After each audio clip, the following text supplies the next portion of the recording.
নমস্কার, আপনারা দেখছেন সোনার বাংলা পর্দায় আপনাদের জনপ্রিয় অনুষ্ঠান সোনার তরী। আর সোনার তরী অনুষ্ঠান নিয়ে আমি রয়েছি আপনাদের বন্ধু বাপ্পা।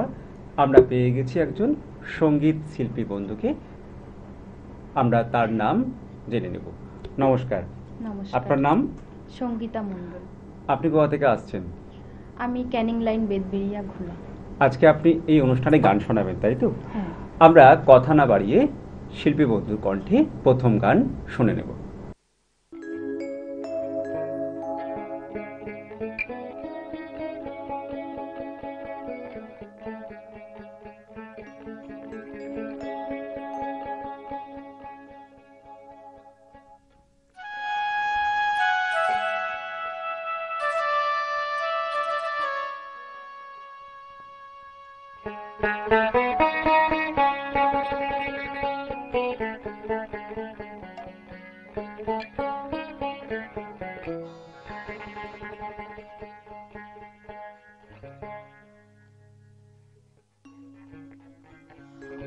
ওরে প্রেম কলঙ্কের জ্বালা কত রে,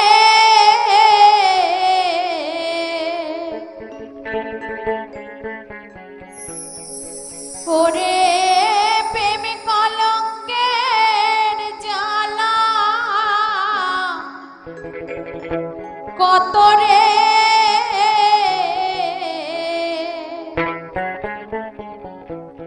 হায়রে করব আমি তার প্রমাণ, হায়রে করব আমি তার প্রমাণ, তোরে বানায়া বিনোদিনী আমি হব কালাচার, তোরে বানায়া বিনোদিনী আমি হব কালাচার।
বসে কদম ডালে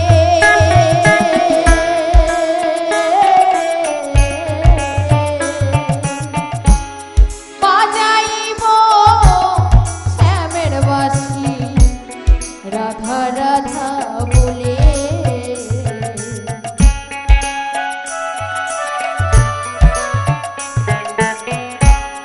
যমুনারও ফুলে যখন বসে কদম তলে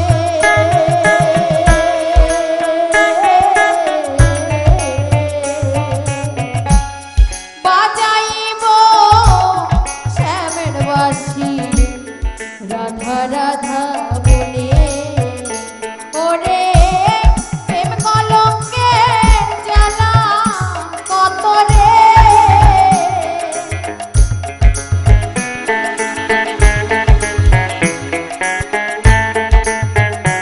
ওরে প্রেম কলঙ্কের জ্বালা কত রে হায়রে করব আমি তার প্রমাণ হায়রে করব আমি তার প্রমাণ তোরে বানায়ারা বিনোদিনী আমি হব কালাচার তোরে বানায়ারা বিনোদিনী আমি হব কালাচার তোরে বানায়ারা বিনোদিনী আমি হব কালাচার। আমরা সকাল সকাল খুব সুন্দর একটা গান শুনলাম, আর গান শুনতে ভীষণ ভালো লাগছে আপনার কণ্ঠে। আপনার পরবর্তী গান কি থাকছে? খেজুর গাছে হাড়ি বাঁধব। বাহ, খুব বিখ্যাত একটা গান, আমরা শিল্পী বন্ধুর কণ্ঠে শুনে নেব। বাঁধো মন বাঁধো মন বাঁধো মন বাঁধো মন বাঁধো মন বাঁধো মন।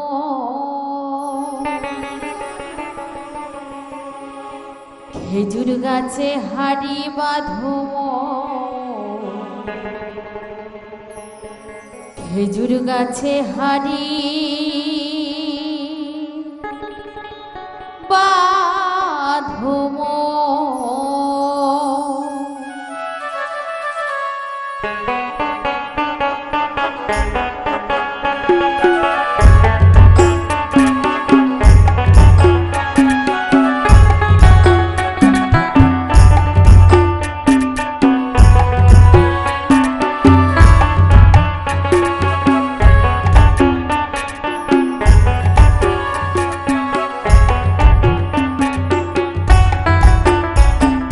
খেজুর গাছে হাড়ি বাঁধো মন খেজুর গাছে হাড়ি বাঁধো খেজুর গাছে হাড়ি বাঁধো খেজুর গাছে হাড়ি বাঁধো ও নইলে রাস করিয়ে গোড়া পচে আকালে হবে মরণ। খেজুর গাছে হাড়ি বাঁধো খেজুর গাছে হাড়ি বাঁধো খেজুর গাছে হাড়ি বাঁধো।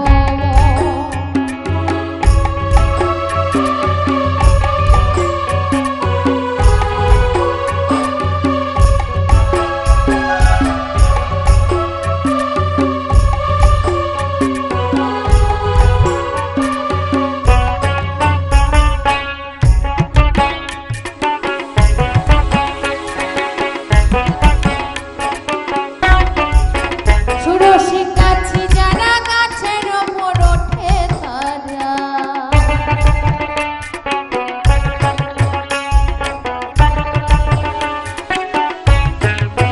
ষোড়শী গাছি যারা গাছের ওপর ওঠে তারা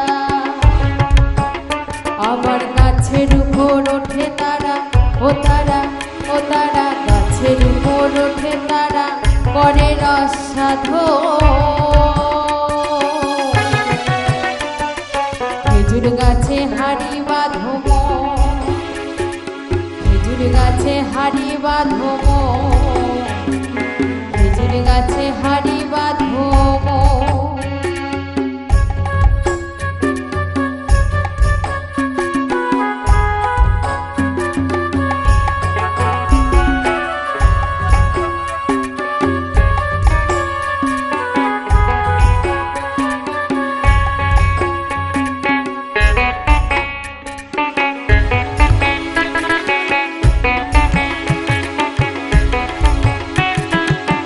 অরসে কাছে যারা গাছের ওপর ওঠে তারা,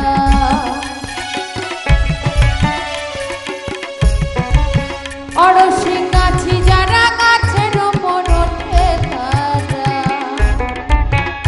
আবার সোনার দড়ি ছিঁড়ে তাদের ও তাদের সোনার দড়ি ছিঁড়ে তাদের অকালে হবে মরণ। খেজুর গাছে হাড়ি বাঁধো মন, খেজুর গাছে হাড়ি বাঁধো মন, খেজুর গাছে হাড়ি বাঁধো মন। বাঁধো মন বাঁধো মন বাঁধো মন বাঁধো মন বাঁধো মন বাঁধো মন। বাঁধো মন বাঁধো মন বাঁধো মন বাঁধো মন, মন বাঁধো মন বাঁধো মন। খেজুর গাছে হাড়ি বাঁধো মন, খেজুর গাছে হাড়ি বাঁধো মন, খেজুর গাছে হাড়ি বাঁধো মন, খেজুর গাছে হাড়ি বাঁধো মন।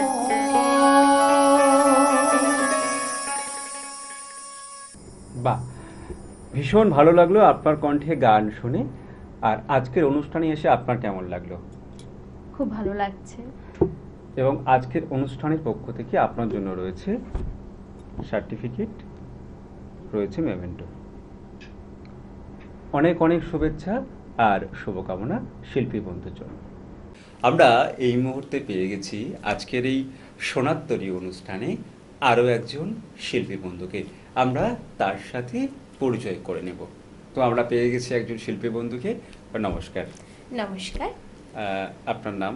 আমার নাম পল্লবী দাস। কোথা থেকে আসছেন? আমি কাঁচরাপাড়া থেকে আসছি। আর আজকের এই সোনার বাংলার পর্দায় সোনাত্তরী অনুষ্ঠানে কবিতা শোনাবেন। হ্যাঁ, তাহলে কথা না বাড়িয়ে আমরা আপনার কণ্ঠে প্রথম কবিতা শুনে নেব। আমার আজকের নিবেদনের প্রথম কবিতাটি কবি মল্লিকা সেনগুপ্তের লেখা কবিতা কন্যা শ্লোক। আশ্বিনের এক প্রাগৈতিহাসিক সকালে শ্রীরামচন্দ্র যে দুর্গার বোধন করেছিলেন, স্বর্গের দেব পুরুষগণ যুদ্ধে পরাজিত হয়ে যে রমণীকে অসুর নিধনে পাঠিয়েছিলেন, সেই দুর্গাই 21 শতকের নারীর ক্ষমতায়ন। তার মহাতেজ চির জাগরুক আগুন হয়ে জ্বলে উঠুক মাটির পৃথিবীর প্রতিটি নারীর মধ্যে। হে মহামানবী, তোমাকে সেলাম। মেয়েটির নাম দুর্গা সোরেন বটেক। মায়ের ছিল না অক্ষর জ্ঞান ছটেক। সর্বশিক্ষা অভিযানে পেয়ে বৃত্তি, দুর্গা হয়েছে ইংরেজি স্কুলে ভর্তি। সাঁওতালি গান, ইংরেজি ভাষা বা হাতে, কম্পিউটারে শিখেছে ইমেল পাঠাতে। অঙ্কের স্যার ভুল হলে যোগ বিয়োগে গায়ে হাত দেয় পড়া শেখানোর সুযোগে। দুর্গা জানে না কোনটা যৌন লাঞ্ছনা। স্যারটা নোংরা বটেক, কথাটা মানছ না। শেষে একদিন স্যারের নোংরা হাতটা মুচড়ে দিয়েছে দুর্গা, মেরেছে ঝাপটা। ওরে অর্ধেক আকাশে বাতাসে শ্যাওলা, হবে কল্পনা চাওলা। যদি না বিমান ভেঙে পড়ে দুর্দার, মহাকাশচারী হবেই বটেক দুর্গা। বিশ্বায়নে পণ্যায়নে, খণ্ড খণ্ড মানচিত্রে, বাংলা বিহার রাজস্থানে, সাধারণী নমস্তুতে, পণ্যাব্যতে প্রত্নিব্রতে, মোহমুদ্রা ধ্বংসমুদ্রা, প্রযুক্তিতে গৃহকর্মে, সাধারণী নমস্তুতে। আমার দুর্গা পথে প্রান্তরে স্কুল ঘরে থাকে। আমার দুর্গা বিপদে আপদে আমাকে মা বলে ডাকে। আমার দুর্গা আত্মরক্ষা শরীর পূর্বে মন্না, আমার দুর্গা নারী গর্ভে রক্ত মাংস কন্যা। আমার দুর্গা গোল গাল মেয়ে, আমার দুর্গা তন্হি, আমার দুর্গা কখনো ঘরোয়া কখনো আগুন বহ্নি। আমার দুর্গা মেধা পাটেকর তিস্তা শীতলা বাদেরা, আমার দুর্গা মোম হয়ে জ্বলে অমাবস্যার আধেরা। আমার দুর্গা মণিপুর জুড়ে নগ্ন মিছিলে হাঁটে, আমার দুর্গা কাস্তে হাতুড়ি আউশ ধানের মাঠে।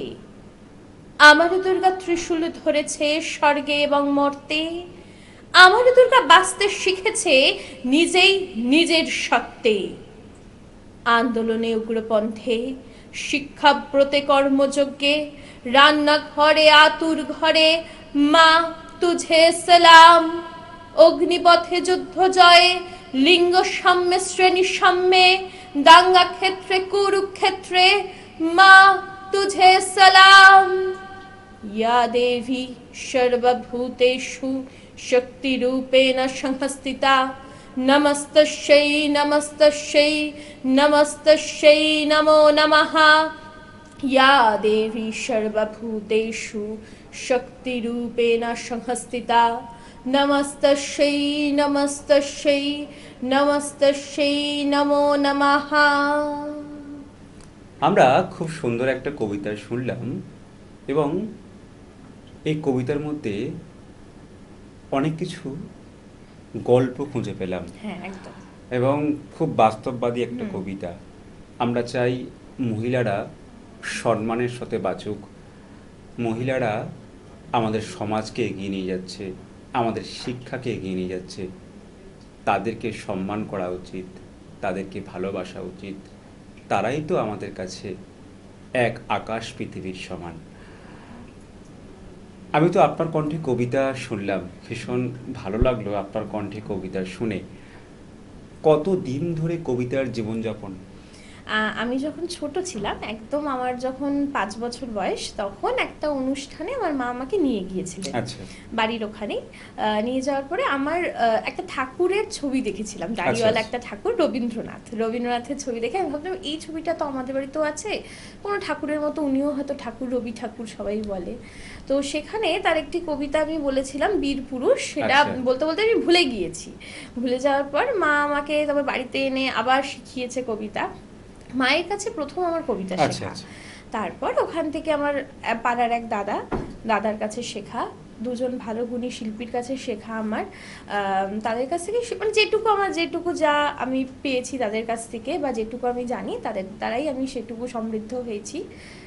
সেইভাবে কবিতা 5 বছর বয়স থেকে এখনো পর্যন্ত কবিতার সাথে আমার স্মৃতিটা খুবই সুন্দর, খুব মজার স্মৃতি এবং একটা অন্যরকম ভালো লাগার স্মৃতি।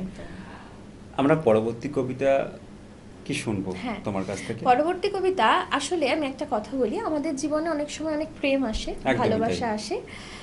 সেরকমই একটি কবিতা, একটি ছেলের জীবনে একটা ভালোবাসা এসেছিল একটা সময়। সেই ভালোবাসাটা বেশিক্ষণ স্থায়িত্ব পায়নি। স্থায়িত্ব না পেয়ে কি হয়েছে, তার সেই মেয়েটির সাথে তার কিছু স্মৃতি জড়িত ছিল। সেই স্মৃতি নিয়ে সে এই জীবনেতেও সে কিছু সম্ভব হলো না, পেল না।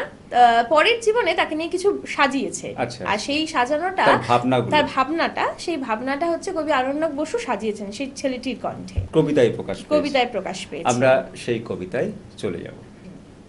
পরের জন্মে বয়স যখন 16 সঠিক, আমরা তখন প্রেমে পড়ব।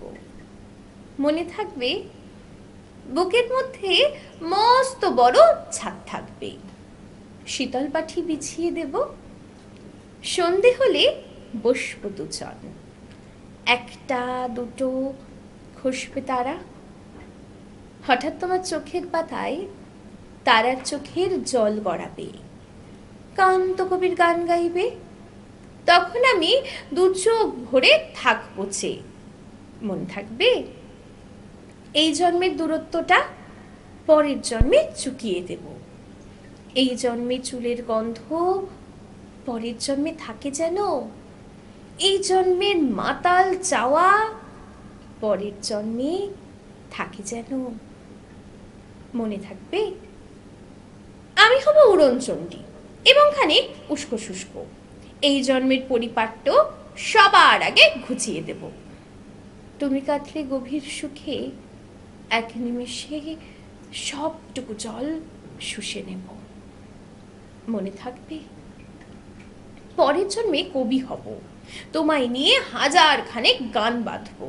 তোমার অমন ওষ্ঠ নিয়ে, নাকচাবি আর নুপুর নিয়ে গান বানিয়ে মেলায় মেলায় বাউল হয়ে ঘুরে বেড়াবো। আর কিছু হইবা না হই পরের জন্মে তিতাস হব, দোলমঞ্চের আবির হব, শিউলিতলার দুব্য হব, শরৎকালের আকাশ দেখার অনন্ত নীল সকাল হব। এসব কিছু হই বা না হই তোমার প্রথম পুরুষ হব, মনে থাকবে? পরের জন্মে তুমি হবে নীল পাহাড়ের পাগলা ঘোড়া, গায়ের পোশাক ছুঁড়ে ফেলে তৃপ্ত আমার অবগাহন, সারা শরীর ভরে তোমার হীরকচূর্ণ ভালোবাসা আমার অহংকারকে ছিনিয়ে নিল। আমার অনেক কথা ছিল, এই জন্মে তা যায় না বলা।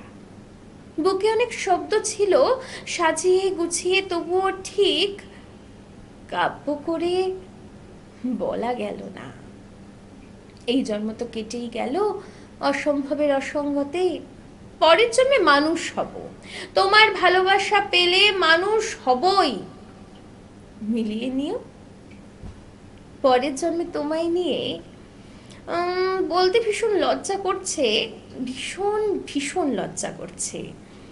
পরের জন্মে তোমায় নিয়ে থাক, মনে থাকবে? নমস্কার। আমরা আরও একটি সুন্দর কবিতা শুনলাম, ভীষণ ভালো লাগলো পল্লবী তোমার কবিতা শুনে। তোমার কেমন লাগলো আজকের এই সোনার তরী অনুষ্ঠানে অংশগ্রহণ করে? প্রথম কথাই সোনার তরী, সোনার তরী কথাটা আমাদের জীবনের একদম সবকিছুর সাথে যুক্ত, যেহেতু ঠিক তাই। সেখানেও রবি ঠাকুর রয়েছে। একদমই তাই। হ্যাঁ, তো সেই আর কারণে এই শুরুতেই তুমি রবি ঠাকুরের কথা বলেছো। বললাম। হ্যাঁ, তো সেই জায়গাটায় দাঁড়িয়ে অনুষ্ঠানটা করতে আমার সত্যি খুব সুন্দর লেগেছে। আপনি সঞ্চালনা, আপনার সাথে আমার অনুষ্ঠানটা করে আরো বেশি ভালো লেগেছে। আশা করছি আবার কোনো না কোনো সময় এই অনুষ্ঠানে অংশগ্রহণ এবং করতে পারবো। সত্যি তোমাকে আমরা সঙ্গে পাবো। আর আজকের অনুষ্ঠানের একেবারে শেষ প্রান্তে এসে তোমার হাতে তুলে দেব সার্টিফিকেট, থাকবে মেমেন্টো, আর থাকবে মেডেল এবং গিফট কুপন। অনেক অনেক শুভেচ্ছা আর শুভকামনা শিল্পী বন্ধুর জন্য। আজকের অনুষ্ঠান এই পর্যন্ত। আবারও দেখা হবে অন্য কোনো দিন, অন্য কোনো অনুষ্ঠানে, অন্য কোনো শিল্পী বন্ধুকে সাথে নিয়ে। নমস্কার।